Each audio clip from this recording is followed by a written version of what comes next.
Hey, in a fight with your spouse, have you ever wanted to bring up the past? Well, if you do, it's almost like hurling a stone at your partner, and that's not something we want to do. And we're going to talk about that today. But hey, I'm Brian from Love How Deep. And I'm Heather, and we're so glad that you're watching today. Yeah, we're really excited as always. We could not do this without you. We thank you so much for tuning in, and we're not really going to dilly-dally around. We're just going to get going with this, right, Heather? Let's just jump right in because All this is a right. good one. Yeah. So we're going to talk a little bit about the woman that was caught in adultery. And if you're familiar with that story, it's in John chapter 8. And I'm just going to read the passage that it's in. It's not very long, but it's John chapter 8, verses 1 through, I believe, 8. And it says, Jesus went to the Mount of Olives. At dawn, he appeared again in the temple courts where all the people were gathered around him, and he sat down to teach them. The teachers of the law and the Pharisees brought in a woman caught in adultery. They made her stand before the group and said to Jesus, Teacher, this woman was caught in the act of adultery. And the law of Moses commands us to stone such a woman. Now, what do you say?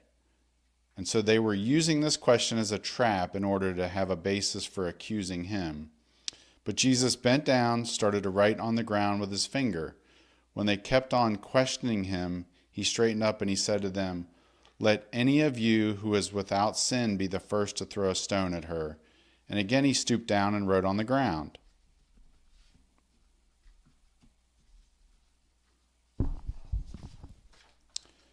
At this, those who heard began to go away one at a time, the older ones first, until only Jesus was left, with the woman standing there. Jesus straightened up and asked her, Woman, where are they? Has no one condemned you? And then she said, No one. And then Jesus said, Then neither do I condemn you. Go now and leave your life of sin. So I love that passage, and I think we can relate that to marriage, because that's what we like to do here, right, Heather?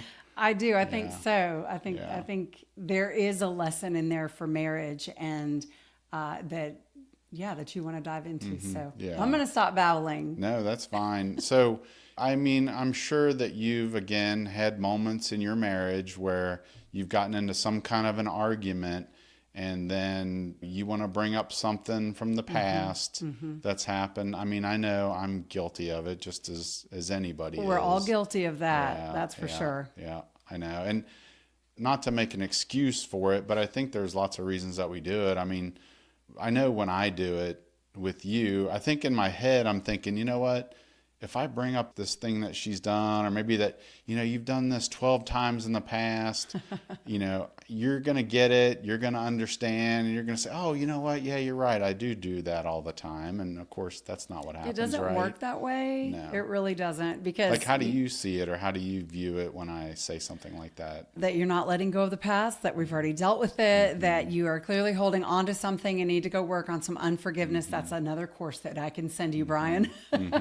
But yeah, it doesn't do what we think it's going to do in our mind to continue to point out stuff from our past. So, Right. And so we really do need to use Jesus as our model. And this story that I just read you, it was John chapter 8, verses 1 through 11. And there's so many things in there. And I just picked out three things that we're going to talk about.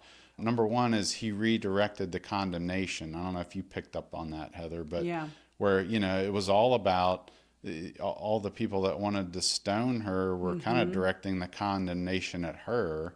Right. And he basically said, no, we're all going to look at ourselves in the mirror, right? Right, right. He's Yeah. digging a little bit deeper. He's getting more personal with those accusers. And even with her, he does in the end as well. But he's like, this is surface level.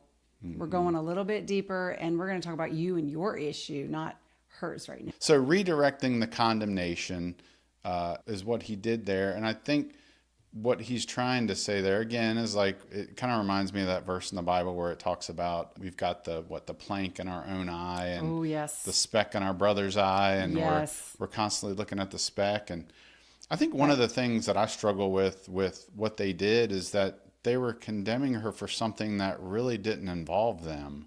I mean, it's one thing to, I mean, I get it when people, when you're upset with me or I'm upset with you and we want to, jump on each other for something that affected me or affected you. I kind of get it. I mean, it's still not right, but I didn't really understand why these Pharisees or whatever were so upset over something she did that, again, personally didn't even affect them. Yeah, I mean, But I think scripturally speaking, it was because they wanted to trap him because of who they were, and they want him to uphold the law and do what the law says by stoning her for her sin. And he knew they're just trying to trap me, bringing her to me on to say stone a woman. And so I think that's still the basis. Like their reasoning for doing it really was just to catch him because they didn't like him. right. Well, that's true. But Jesus You're flipped right. it. He flipped it. But yeah, that's a good point. It was like they were really not only wanting to condemn her, but you're right, they were wanting to try to trap him. Yeah. Because obviously he said he was the Son of God, and they said, no, you're not, and Right. we're gonna catch you. But so yeah, but the point again, the power of kind of flipping the script, so to speak, back onto ourselves, I think is very important because we have to make sure that we're humble when we're in a disagreement with each other. We have to constantly be looking back at ourselves and, what could I be doing differently? And that's hard to do. Yeah, it is. I'll admit it. Yeah, it is. It is. It's called pride. Yeah. I don't know about you, but I know whenever we've gotten into arguments in the past, I'll be steaming and my focus is completely on you. You're the problem. You're the one that did this. And then there's something about calming down later on that gets me to kind of change how I feel about it. And that's really the second thing that we're going to talk about is that Jesus has this power of de-escalation in the moment.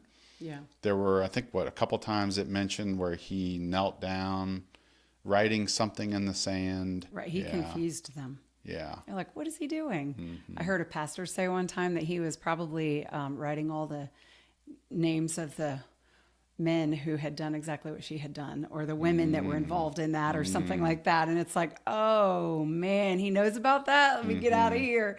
Anyway, that was a pastor's take on that I heard a long time ago. Right. Yeah, that's one of those things in the Bible that we don't know specifically what he was writing. No. But the fact that he had slowed things down, knelt down, was writing, was really just all about, again, let's calm the situation down. We've got some angry people here ready to fire off. And I think that's really a good lesson, I think, for all of us to think about, because you and I talk a lot about taking time outs. Right. Right. When it comes to arguing, that's a big one. Right. I think that's a...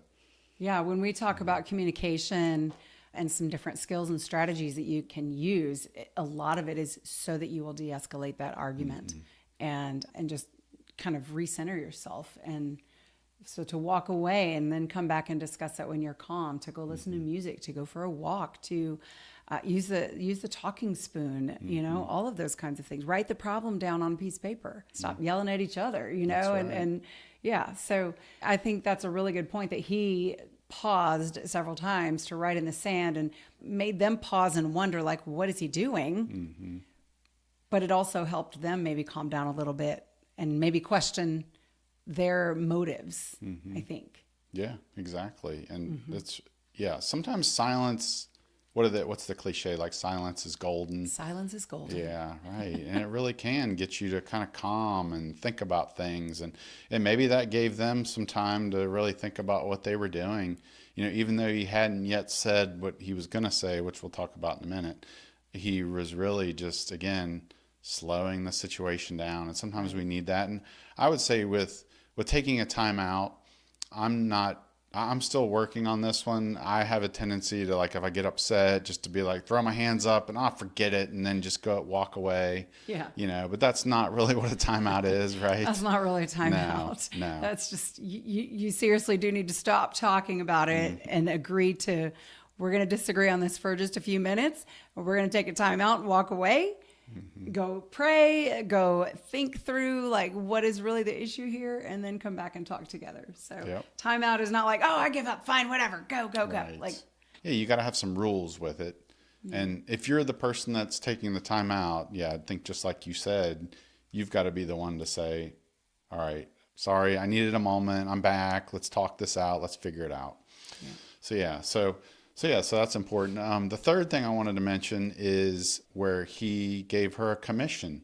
It wasn't simply that he, sort of had the Pharisees go away and then also said, you're forgiven. But then he also said to her, look, I don't want this to continue for you. You need to walk away, go away and sin no more is what he said. He did. So there was sort of an action plan Right. in that. And Right. I think when you and I, or when you that are watching and listening, when you argue with each other, you don't want it just to be like you argue and that's the end of it and you bury it and you walk away. No, you want to maybe talk a little bit about, all right, what's something we can do here in the future to make sure this doesn't happen again? Right. You What know? is that one thing that I can do so that Yeah. I don't bring this up again tomorrow and rehash it and, just get into this vicious cycle. And so what can I do differently? And for her, it was stop doing what you're doing. Yeah. Yeah, exactly. Like he didn't Right. say keep doing it in secret and just don't get caught. He said stop, go and sin no more, Yeah, exactly. But again, so he didn't condemn her for what she was doing, but he said, what you've been doing is not appropriate and you need to stop.